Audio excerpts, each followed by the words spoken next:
അങ്ങനെ കാത്തിരിപ്പിനൊടുവിൽ കുബേര എന്ന ചിത്രത്തിന്റെ ആദ്യ റെസ്പോൺസ് ഇപ്പോൾ ആരാധകർക്ക് മുന്നിൽ പുറത്തുകൊണ്ടിരിക്കുകയാണ്. ആ റെപ്റ്റേഷനാണ് ഇന്നൊരു വീഡിയോ ഭാഗത്ത്. വീഡിയോയിലേക്ക് മുൻപ് വീഡിയോ ലൈക്ക് ചെയ്യുക, ചാനൽ സബ്സ്ക്രൈബ് ചെയ്യാൻ വേണ്ടി ശ്രമിക്കുക. ധനുഷ്, നാഗാർജുനൻ, രേഷ്മിക എന്നൊക്കെ പ്രധാന കഥാപാത്രങ്ങളായെത്തി. ഇന്ന് ജൂൺ 20 റിലീസിനെത്തിയ ചിത്രമായിരുന്നു കുബേര. എല്ലാ സിനിമാ പ്രേമികളും ഒരേപോലെ ചിത്രത്തിന്റെ റിലീസിനായി ഏറെ ആകാംക്ഷയോടെയായിരുന്നു കാത്തിരുന്നത്. ഫൈനലി ചിത്രത്തിന്റെ ആദ്യ റെസ്പോൺസ് ഒക്കെ പുറത്തുകൊണ്ടിരിക്കുകയാണ്. ചിത്രത്തിന്റെ ആദ്യ ഷോ രാവിലെ തന്നെ ആരംഭിച്ചിട്ടുണ്ടായിരുന്നു. ഇപ്പോൾ ഇതാ ചിത്രത്തിന്റെ ഫസ്റ്റ് ഹാഫ് കഴിയുമ്പോൾ തന്നെ ചിത്രത്തിന് അത്യാവശ്യം മികച്ച പോസിറ്റീവ് റെസ്പോൺസാണ് നേടിയെടുക്കാൻ വേണ്ടി സാധിച്ചിട്ടുള്ളത്. ചിത്രം മികച്ചൊരു ത്രില്ലർ ചിത്രമാണെന്നും ചിത്രത്തിൽ ധനുഷിന്റെ അതിഗംഭീരമായ പെർഫോമൻസ് ഒക്കെ കാണാൻ വേണ്ടി സാധിക്കുന്നുണ്ടെന്നാണ് റിപ്പോർട്ടുകൾ സൂചിപ്പിക്കുന്നത്.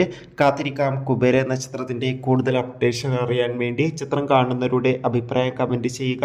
കൂടുതൽ സിനിമാ വാർത്തകൾക്കായി ചാനൽ ഇപ്പോൾ തന്നെ സബ്സ്ക്രൈബ് ചെയ്യൂ. അടുത്തൊരു വീഡിയോയിൽ കാണുമ്പോൾ ബൈ.